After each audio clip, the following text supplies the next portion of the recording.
The hologram of Captain Daeho flickered and stabilized as Taemin stepped forward, with his hand raised in a gesture meant to show peaceful intentions, and he spoke carefully, choosing each word because he understood they were standing at a moment that could determine whether millions of beings lived or died. Captain Daeho, I am Commander Taemin of the Galactic Council ship Meridian, and I request formal negotiations to resolve this situation before more violence occurs. Because despite what you may believe, the Council does not wish to exterminate humanity, but merely to access the gravitational anomalies on your world for the benefit of all galactic civilization. Daeho's holographic image smiled, but there was no warmth in the expression. And when he spoke, his voice carried the weight of someone who had already made peace with terrible decisions. Commander Taemin, you speak of negotiations as if we are equals standing on level ground. But we both know the truth, which is that the Council came here with ultimatums and threats backed by weapons capable of cracking our planet like an egg. And you expected us to simply hand over our home because you have bigger ships and older technology. But what you failed to understand is that humans have one advantage you cannot match, which is our absolute refusal to accept slavery or conquest, no matter the cost.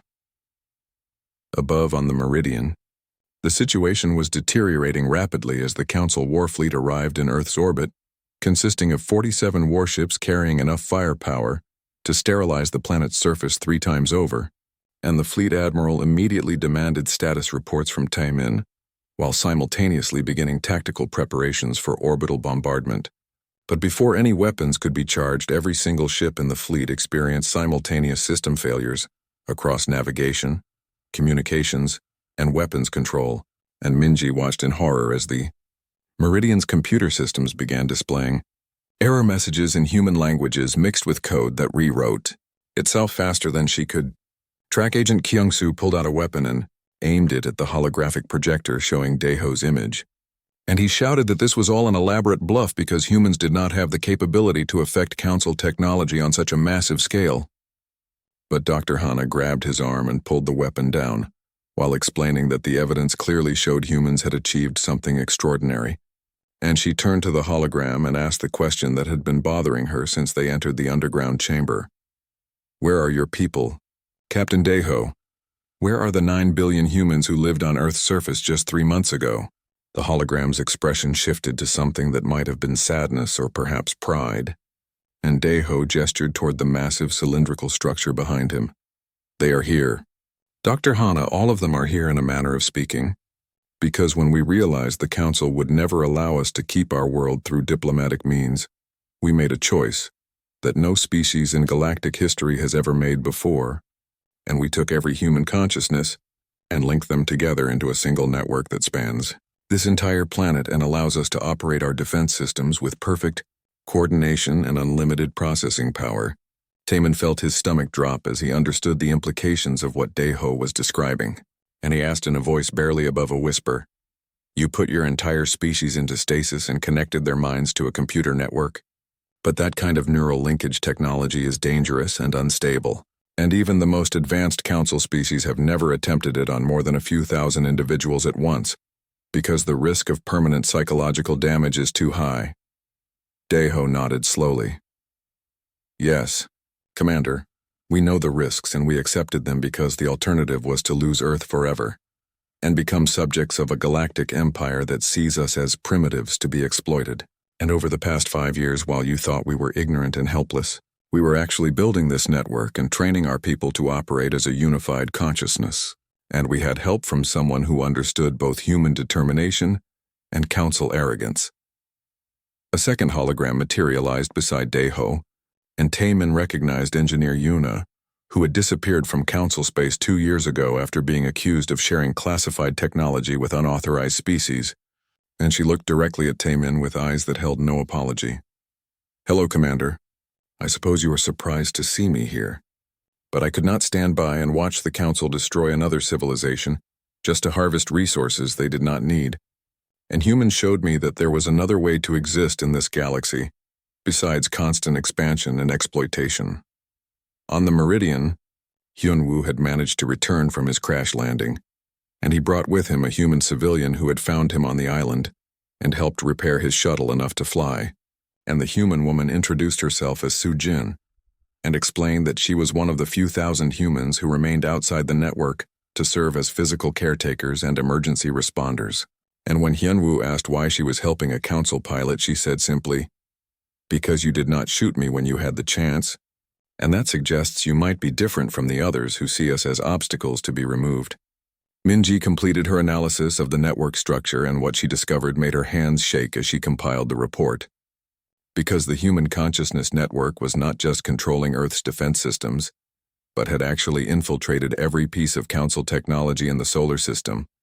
And the code she was looking at showed that humans had been inside council computers for months, slowly learning and adapting and preparing for exactly this moment. And she realized with dawning horror that the war fleet above Earth was not disabled by external attack but by internal sabotage that had been waiting dormant in their systems since before they even left. Council space back in the underground chamber, Dr. Hana asked Daeho if the network could be reversed and the human minds safely returned to their bodies. And his answer confirmed her worst fears. Eventually, yes. But the process will take years and requires that Earth remain secure during that time, because if we are attacked while the network is active, the feedback could kill everyone connected to it, which means we have built something that is both our greatest weapon and our greatest vulnerability. Taemin understood the position humanity had put themselves in, and he tried to explain to Daeho that the Council would never accept being held hostage by a species they considered inferior. "Captain, you have won this battle, but you cannot win the war, because the Council has thousands of ships and millions of soldiers. And even if you control our technology now, eventually we will find a way to counter your network, and then Earth will face retaliation on a scale you cannot imagine." Daeho's hologram walked closer to Taemin until they were face to face, and when he spoke his voice was calm but carried a promise of absolute certainty. "Commander Taemin, you still do not understand what we have created here. This network does not just control technology. It controls every piece of technology that has ever connected to a council database or communications network, which means we have access to everything from your war fleet to your homeworlds. And if the council attacks Earth, we will not defend ourselves by shooting back. Instead, we will turn off every computer system in council space simultaneously and watch your civilization collapse into chaos." The Meridian suddenly lurched as main power failed and emergency systems kicked in, and Minji's console displayed a message from the human network. "This is a demonstration of our capabilities. We have temporarily disabled your ship's primary systems, but we are restoring them now to prove we can give as easily as we can take. And Commander Taemin should understand that we are showing mercy by not destroying his fleet. But that mercy has limits, and those limits are measured in how long the Council takes to accept that Earth is not theirs to claim." Taemin watched his systems come back online and made a decision that would either save millions of lives or end his career. And he activated his command override and broadcast a message to the entire Council war fleet, ordering them to stand down and withdraw to the outer solar system while negotiations proceeded. And when the fleet admiral demanded explanation, Taemin simply said, "Because we cannot win this fight, and continuing to try will only result in our complete destruction." Agent Kyung-soo refused to accept defeat, and he disabled his communicator before breaking away from the group and running deeper into the tunnels with the intention of finding and destroying the network's central hub. But what he did not know was that the human network was watching his every move through cameras and sensors embedded in the tunnel walls. Agent Kyung-soo ran through the underground tunnels with his weapon drawn, and his mind racing through possibilities for how to disable the human network, and he had studied terrorist tactics and insurgent strategies throughout his career, which taught him that even the most sophisticated systems had vulnerable points that could be exploited by someone willing to take extreme action. And he believed that if he could reach the central hub and plant explosives on the neural interface connections, he might be able to sever the link between human minds and the defense grid before anyone could stop him. The tunnels branched in multiple directions, but Kyung-soo followed the thickest power conduits because he knew they would lead to whatever machinery was keeping 9 billion humans alive in their stasis pods. And as he moved deeper underground, the walls changed from simple concrete to more advanced materials that looked biological in nature. And he realized with growing unease that the humans had not just built a computer network, but had created something that blurred the line between technology and living organism. Behind him in the first chamber, Taemin demanded that Daeho's hologram stop Kyung-soo before he did something catastrophic, but the captain's image remained calm and replied, "Let him go, Commander, because he needs to see with his own eyes what we have created and understand why it cannot be destroyed by conventional means.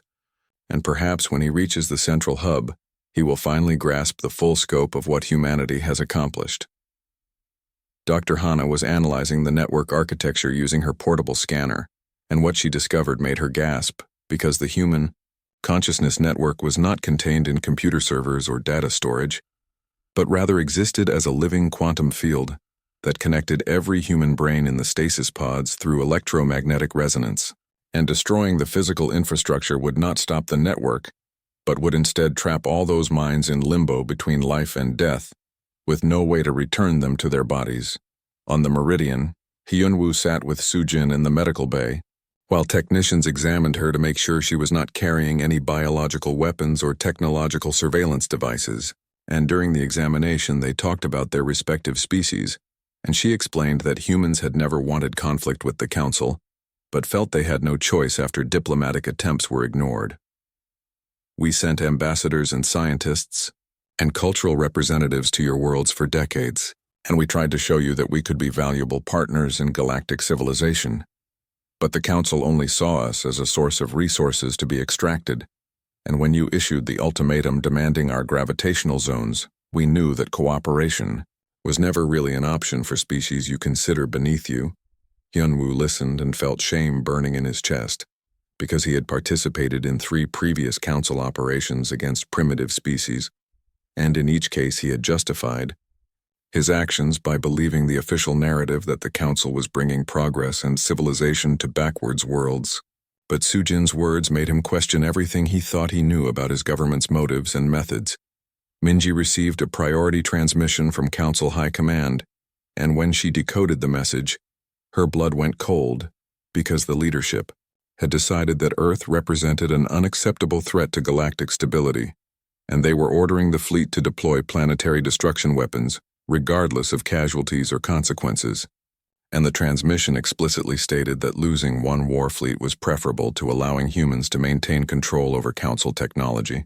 She immediately forwarded the message to Taemin, who was still underground. And when he received it, he understood that his time for negotiation had just run out, because the Council would rather destroy Earth than admit they had been outmaneuvered by a supposedly primitive species. Kyung-soo reached the central hub after nearly an hour of running, through progressively stranger tunnels that seemed to pulse with their own heartbeat, and when he emerged into the final chamber he stopped dead and stared at what lay before him. Because the hub was not a machine in any traditional sense, but rather an enormous sphere of crystalline material suspended in the center of a chamber that stretched upward for what looked like kilometers, and covering every surface of the sphere were billions of tiny lights, each one representing a human mind. Connected to the network standing beside the sphere waiting for him was Captain Daeho in physical form, not holographic projection, and the Yao captain looked tired and worn like someone who had not slept properly in months. "Welcome, Agent Kyung-soo. I have been waiting for someone like you to reach this place because I knew the Council would send assassins and saboteurs when they realized they could not win through conventional warfare." Kyung-soo aimed his weapon at Daeho and demanded that he deactivate the network immediately or face execution, but the captain merely shook his head sadly. "Shoot me if you wish, Agent, but it will change nothing, because I am not the one controlling the network. I am merely one voice among 9 billion, and my death would be noticed by the system, but would not stop it from functioning." At that moment, Engineer Yuna appeared from a side passage and walked toward them, carrying a device that Kyung-soo recognized as a Council neural disruptor, capable of frying every electronic system within a 100-meter radius. "Captain Daeho, I am sorry, but I cannot let him destroy what we have built, and I will use this disruptor to stop him if necessary, even though it means I will die when the electromagnetic pulse hits my cybernetic implants." Kyung-soo realized he was outmaneuvered, and he lowered his weapon slightly while trying to think of another approach. "You are all insane. You have trapped your entire species in a machine that could kill them all if anything goes wrong. And you call this freedom? But it looks like a prison to me." Daeho walked closer to Kyung-soo and spoke with a voice heavy with the weight of impossible choices. You are right that this is not the future we wanted for humanity. And yes, there is a possibility that something could go wrong and we could lose everyone in the network. But when the Council gave us the choice between certain conquest and uncertain survival, we chose to fight, even if fighting meant risking everything. Because at least this way we have a chance to remain ourselves instead of becoming subjects of your empire. On the Meridian, Taemin made his own impossible choice, and he activated the command override that every Council ship captain swore they would never use, which was the authority to refuse direct orders from High Command if those orders would result in genocide or crimes against sentient species, and he broadcast a message to the entire fleet explaining that he would not participate in the destruction of Earth, and that any ship attempting to fire on the planet would be considered a hostile target and engaged accordingly. Half the fleet commanders supported his decision, but the other half declared him a traitor and began powering up their weapon systems, and within minutes Council ships were targeting each other. While the Human Defense Network watched and waited, Yuna saw what was happening through her neural link to the network, and she realized this was the moment they had planned for, and she turned to Daeho. Captain, if we act now while the Council fleet is divided, we can disable their weapons permanently and force them to accept peace terms. But doing so will reveal the full extent of our capabilities, and there will be no going back. Daeho nodded and closed his eyes, and Kyung-soo watched in horror as every light on the crystalline sphere began to pulse in perfect synchronization, and he felt a wave of energy wash over him that made his teeth ache and his vision blur. Throughout the solar system, every Council ship suddenly went dark as their power cores were shut down by commands that came from their own computers, and the human network demonstrated its total dominance over Council technology by taking control of everything from life support systems to weapons targeting. And then just as suddenly, everything came back online, but now with human code embedded so deeply in the operating systems that removing it would require rebuilding every ship from scratch. A new message appeared on every Council view screen in 9 billion different voices, speaking as one. You came to our world with weapons and demands. You tried to take our home because you believed we were too weak to stop you. But you were wrong about humanity. And now you will accept our terms for peace, or we will dismantle your entire civilization, one system at a time, until nothing remains but the memory of your arrogance. Taemin received a private communication from Daeho asking him to return to the underground hub for final negotiations. And when he arrived with Dr. Hana and Hyunwoo, they found Yuna lying on the floor bleeding from her nose and ears. And Daeho explained that she had sacrificed herself to stop Kyung-soo from destroying the disruptor device by absorbing its full discharge into her own body. Dr. Hana tried to save Yuna, but the damage was too extensive and the engineer died with a smile on her face, knowing she had protected humanity's last hope for freedom. 3 weeks after the confrontation that nearly destroyed both civilizations, Taemin stood in a conference chamber aboard a neutral station that had been hastily constructed in the space between Earth and Mars, and across the table from him sat Captain Daeho, looking even more exhausted than before, because leading humanity's consciousness network was slowly consuming him from the inside. And Dr. Hana sat beside Taemin, while on Daeho's side was resistance fighter Ji-won, who had taken over many of the captain's duties as he struggled with the mental strain of being connected to 9 billion minds. The peace negotiations had been ongoing for 72 hours straight, and progress was measured in tiny increments, because neither side fully trusted the other, and the Council representatives kept demanding guarantees that humans would not use their control over galactic technology to destabilize other civilizations, while Daeho insisted that Earth must be granted complete sovereignty, with no Council oversight or interference in their internal affairs. Hyunwoo entered the chamber carrying data pads for both sides, and he had become the unofficial liaison between Council and human forces because his friendship with Sujin had given him a perspective that few other Council members possessed, and he reported that the technical teams had finally determined a method for safely disconnecting human minds from the network, but it would require between 5 and 7 years to complete the process without causing permanent psychological damage to the participants. Taemin leaned forward and addressed Daeho directly. Captain, the Council is prepared to offer formal recognition of Earth as a sovereign world, with protected status that prohibits any member species from attempting resource extraction or colonization. But in exchange, we need assurances that you will begin the process of dismantling your network and releasing your people from stasis. Because as long as you maintain the ability to control all Council technology, there can be no genuine peace between us. Daeho rubbed his temples as if fighting off a headache, and when he spoke, his voice was strained. Commander Taemin, you ask us to give up our only leverage before we have proof that the Council will honor their agreements. But human history is full of treaties that were broken the moment the stronger party decided compliance was no longer convenient, and I cannot ask 9 billion people to trust that your government will suddenly become honorable after centuries of conquest and exploitation. Dr. Hana suggested a compromise where humans would begin disconnecting people from the network in phases, while the Council simultaneously withdrew military assets from Earth's solar system and established independent monitoring stations to verify compliance on both sides. And after hours of debate, both parties agreed to the framework with the understanding that violations by either side would restart the conflict. Agent Kyung-soo had been placed under arrest after his attempted sabotage, but Taemin requested his presence at the negotiations because the intelligence operatives' perspective on human capabilities would be valuable in drafting the treaty terms. And when Kyung-soo entered the chamber, he looked directly at Daeho and said, I still believe you are making a mistake by trusting the Council to keep their promises. But I also understand that you had no good options, and you chose the path that gave your species the best chance of survival. And for what it is worth, I am sorry about Engineer Yuna, because she died protecting something she believed in, and that deserves respect even from enemies. Daeho acknowledged Kyung-soo's words with a nod and then revealed something that shocked everyone in the room.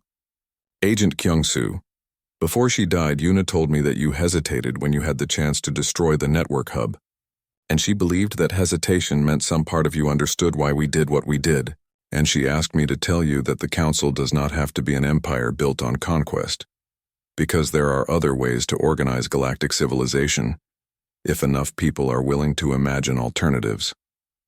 On Earth's surface, the process of awakening humans from the network had begun, and Sujin was among the first wave of technicians helping people transition back to individual consciousness after months of being part of something larger than themselves, and many of the newly awakened experienced severe disorientation and depression because returning to a single perspective after experiencing the thoughts and feelings of billions felt like going blind and deaf simultaneously.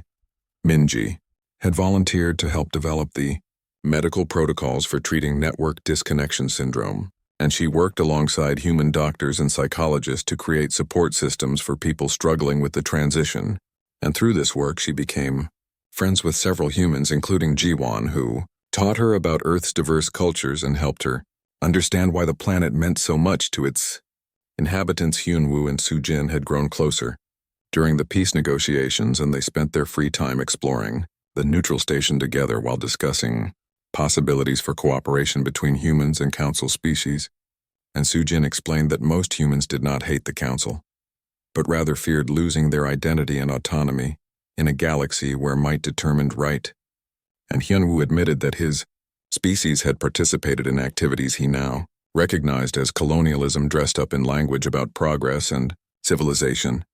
The first major test of the peace treaty came when a Council member species attempted to send mining ships to Earth's asteroid belt without requesting permission from human authorities, and the Human Defense Network detected the intrusion immediately and powered up weapon systems in response. But instead of firing, Daeho contacted Taemin and requested that the Council enforce their own treaty terms by removing the unauthorized vessels. Taemin dispatched Council security forces to intercept the mining ships and escort them out of the solar system.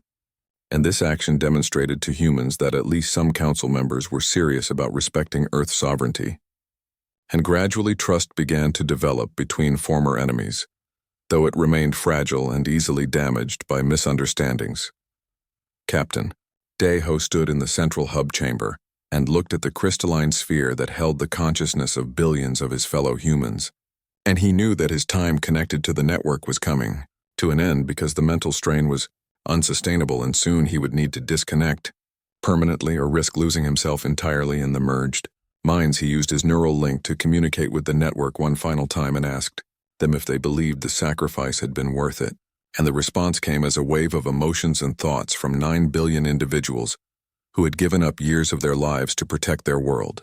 And the overwhelming consensus was yes, because their children would inherit an Earth that remained free. And independent Jiwan entered the chamber and informed Daeho that it was time for him to begin his own disconnection process, and the captain followed her to a medical facility, where Dr. Hana and Minji were waiting to monitor his vital signs during the transition. And as the neural link slowly dissolved, Daeho felt himself becoming smaller and more alone, but also more himself than he had been in months, weeks later. Taemin was reassigned to command the new Joint Council Human Diplomatic Station, and he accepted the position knowing his career would never return to its former trajectory, but not caring because he had learned something important about the galaxy and his place in it.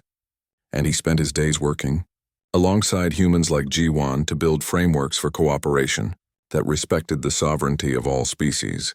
Regardless of their technological advancement, Daeho recovered from his disconnection and returned to Earth, where he was greeted as a hero, though he did not feel heroic, and he visited the families of those who had died during the conflict, including Yuna's parents, who thanked him for giving their daughter a cause worth dying for. And he tried to explain that he never wanted anyone to die, but they told him that freedom always carried a price, and their daughter had chosen to pay it willingly. The last transmission from Earth continued to broadcast on all frequencies as a reminder and a warning to any species that might consider threatening humanity. You will pay for what you tried to take. We paid to keep it. Never forget. And the words became a rallying cry, not just for humans but for other smaller species who saw in humanity's resistance a model for standing up to powerful empires. Su Jin and Hyunwoo decided to stay on the diplomatic station and work together, promoting cultural exchange between humans and council species, and their relationship became a symbol of hope that former enemies could become partners if they were willing to see each other as equals rather than superiors and inferiors. The network continued its work of slowly releasing humans from stasis over the following years, and each person who awakened returned to a world that had been forever changed by their collective sacrifice. And they built monuments to those who died and established holidays to remember the months when all humanity stood together as one consciousness, defending their home. Dr. Hana published a comprehensive study of the human network, phenomenon that changed how galactic civilization understood consciousness and collective intelligence, and her work led to reforms in council policy regarding treatment of developing species because she, Commander Daeho, stood at the observation deck of New Pyongyang's orbital station and watched the stars with tired eyes that had seen too many sleepless nights in the past month, knowing that somewhere out there in the darkness between those distant suns the Valorian Empire was preparing to crush humanity like insects under their boots, and there was precious little he could do to stop them when they arrived with their massive warships and planet-killing weapons that had already destroyed 6 other species who dared to resist their demands for total submission and absolute control over every world they claimed as their territory in this corner of the galaxy,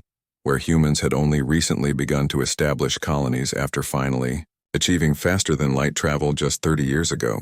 The communication panel beeped and Jiwan's face appeared on the screen with that particular expression she wore when the news was worse than expected, and Daeho braced himself for whatever fresh disaster the universe had decided to throw at their small human colony that barely numbered 2 million souls trying to build a new life on this rock, floating in space far from Earth and the safety of the core worlds, where most of humanity still lived in blissful ignorance of the threats lurking in the wider galaxy. They sent the ultimatum, Jiwan said without any preamble or attempt to soften the blow, because they had worked together for 5 years, and she knew he preferred straight talk to diplomatic dancing around bad news. Daeho felt his stomach drop. Even though he had been expecting this moment ever since Valorian scout ships had been spotted in their system 3 weeks ago, and their intentions became clear when they destroyed an unmanned mining platform just to demonstrate their weapons, capability, and willingness to use overwhelming force against anyone who stood in their way. "How long do we have?" he asked, though he already suspected the answer would be measured in hours rather than days. 72 hours to evacuate all human colonies in the Outer Rim and surrender them to Valorian control, or they will begin systematic extermination of every human settlement starting with New Pyongyang. Because we are the largest and most developed colony, and destroying us would send a clear message to the other worlds about the price of resistance. Jiwan replied while pulling up tactical displays that showed the estimated size of the Valorian fleet, currently gathering just beyond their sensor range like a pack of predators circling wounded prey. Daeho closed his eyes and tried to think of options that did not end with millions of dead humans floating in the wreckage of their dreams and aspirations. But the math was brutally simple when one side had weapons that could crack planets and the other side had a handful of defense frigates that would last maybe 10 minutes in a real battle against proper warships built by a civilization that had conquered half the known galaxy. What about Project Songbird, he asked, because it was the only card they had left to play, even though it was never meant to be any kind of weapon or defensive measure, but rather something entirely different that the colony had poured resources into for reasons that would seem insane to anyone who viewed the universe purely through a military lens. Jiwan's expression shifted to something between hope and worry as she pulled up new data streams that showed energy readings and construction progress on the massive structure they had been building in high orbit for the past 18 months at enormous cost to their limited budget and workforce.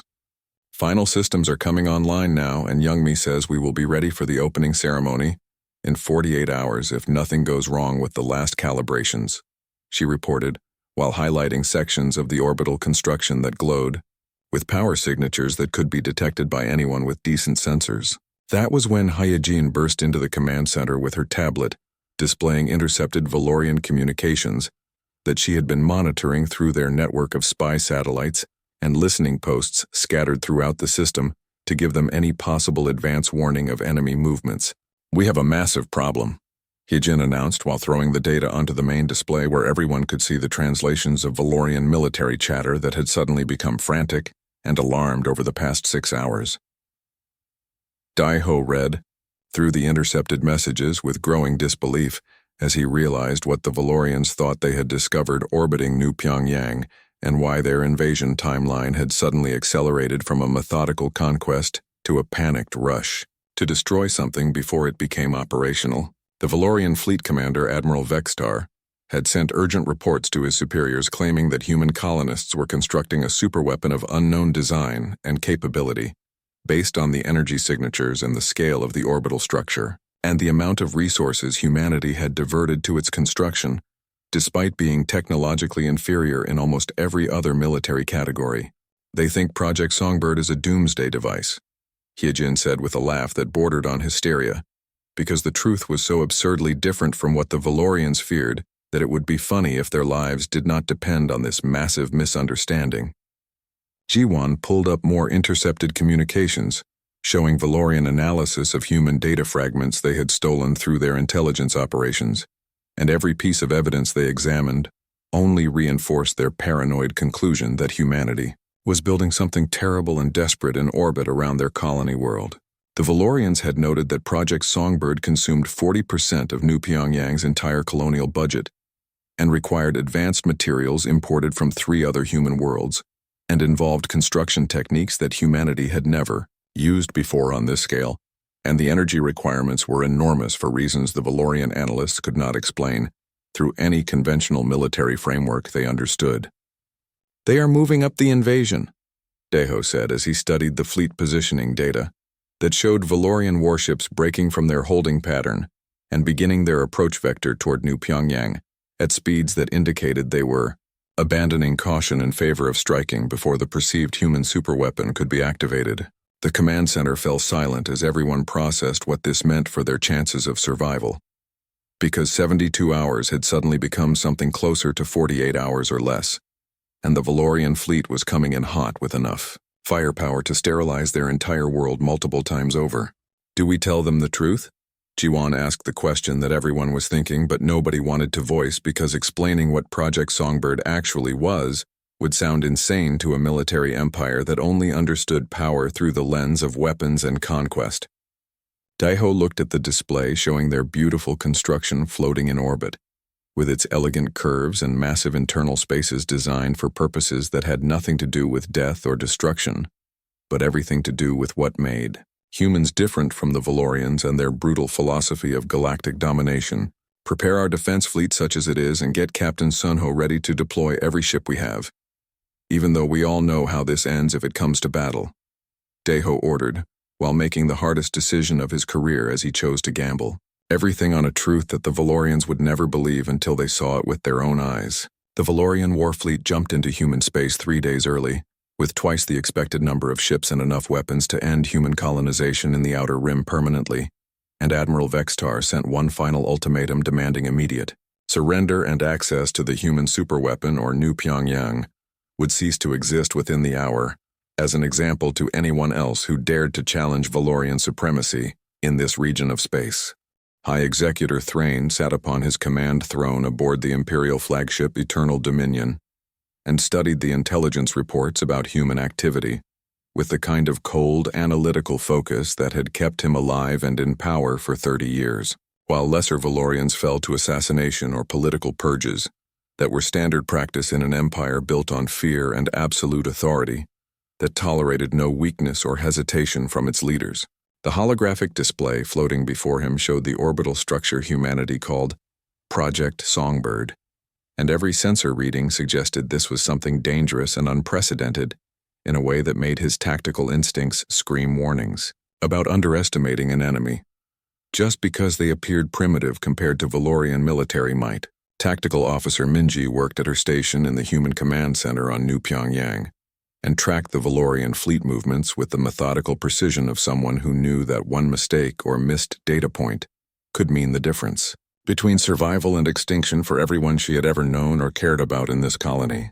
The Valorian ships had arranged themselves in a classic siege formation that blocked all escape routes from the planet while maintaining optimal firing positions to destroy both the surface settlements and the orbital structure simultaneously. If Admiral Vextar gave the order to commence bombardment, Captain Sunho stood on the bridge of the defense frigate Indomitable and felt the weight of command pressing down on his shoulders as he looked at the tactical display showing his small fleet of 12 ships positioned between New Pyongyang and the Valorian Armada that numbered over 60 warships of various classes, including 3 dreadnoughts that could each destroy his entire fleet without breaking formation. "All ships report ready," his weapons officer announced with a steady voice that Sunho appreciated, because maintaining morale and discipline in the face of certain death was one of the hardest challenges any military commander could face.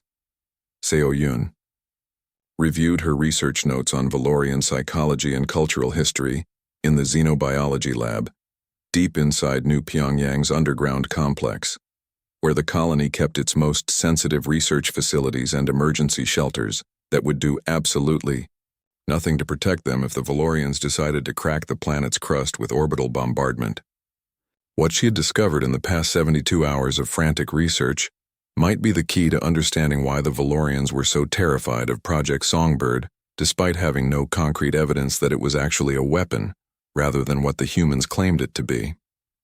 The Valorian historical records that Seo-yun had accessed through various academic channels before the communication blackout showed a pattern of paranoia and preemptive aggression that traced back to an incident 3,000 years ago when the Valorian homeworld had been nearly destroyed by an unknown weapon, deployed by a now extinct civilization, that the Valorians had been in the process of conquering. That ancient trauma had shaped Valorian military doctrine ever since, and created a cultural obsession with identifying and neutralizing any potential superweapon before it could be used against them, regardless of whether the threat was real or imagined. High Executor Thrain had spent hours reviewing every piece of intelligence about Project Songbird, and the pattern matched too perfectly with the old stories about civilizations that poured all their resources into final desperate weapons when faced with overwhelming military superiority. The humans had redirected 40% of their colonial budget to this one project, and imported exotic materials and used construction methods that seemed designed to contain enormous energy outputs. And the whole thing was surrounded by the kind of security measures that suggested they were hiding something critically important. Admiral Vextar sent constant reports to the High Executor, detailing new evidence that supported their conclusion about the human superweapon, including intercepted communications that mentioned phrases like final activation sequence and power, levels exceeding all projections and structural integrity at maximum tolerance. Minji flagged another set of Valorian transmissions that showed the Empire was mobilizing additional fleets to this sector as reinforcements in case the first wave failed to destroy the human weapon before it became fully operational. They are Genuinely terrified, she reported to Commander Deho, who had joined her in the command center after spending the past 6 hours trying to establish diplomatic communications with Admiral Vextar through every available channel without success. The Valorian commander had refused all attempts at negotiation or explanation, and simply repeated his demand for immediate and unconditional surrender, with full access to Project Songbird, or the bombardment would begin. Captain Sunho received new orders from Planetary Command instructing him to maintain defensive positions, but to avoid any aggressive action that might trigger the Valorians into attacking before they had exhausted all diplomatic options. His weapons officer looked at him with barely concealed frustration, because every military instinct said they should strike first and try to damage as many Valorian ships as possible before the inevitable counterattack destroyed them. But Sunho understood that starting the shooting would doom any chance of resolving this situation without massive casualties. Seoyun compiled her findings into a report that explained how Valorian cultural psychology had created a civilization-wide case of threat hypervigilance, where they saw weapons and hostile intent in everything that deviated from patterns they understood and controlled.